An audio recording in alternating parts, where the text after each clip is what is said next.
بسم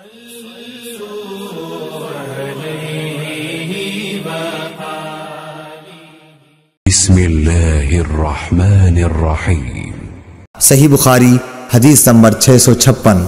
حمید طویل نے بیان کیا، کہا کہ مجھ سے انس بن مالک رضی اللہ تعالی عنہ نے بیان کیا کہ بنو سلمہ والوں نے یہ ارادہ کیا کہ اپنے مکان جو مسجد سے دور تھے چھوڑ دیں اور حضرت صلی اللہ علیہ وسلم کے قریب آ رہے ہیں تاکہ نماز باجماعت کے لیے مسجد نبوی کا ثواب حاصل ہو، لیکن حضرت صلی اللہ علیہ وسلم کو مدینے کا اجاڑ دینا برا معلوم ہوا۔ آپ نے فرمایا، کیا تم لوگ اپنے قدموں کا ثواب نہیں چاہتے؟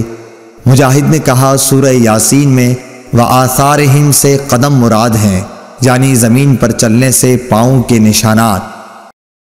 اللہم صل علی محمد وعلی آل محمد کما صلیت علی ابراہیم وعلی آل ابراہیم انک حمید مجید۔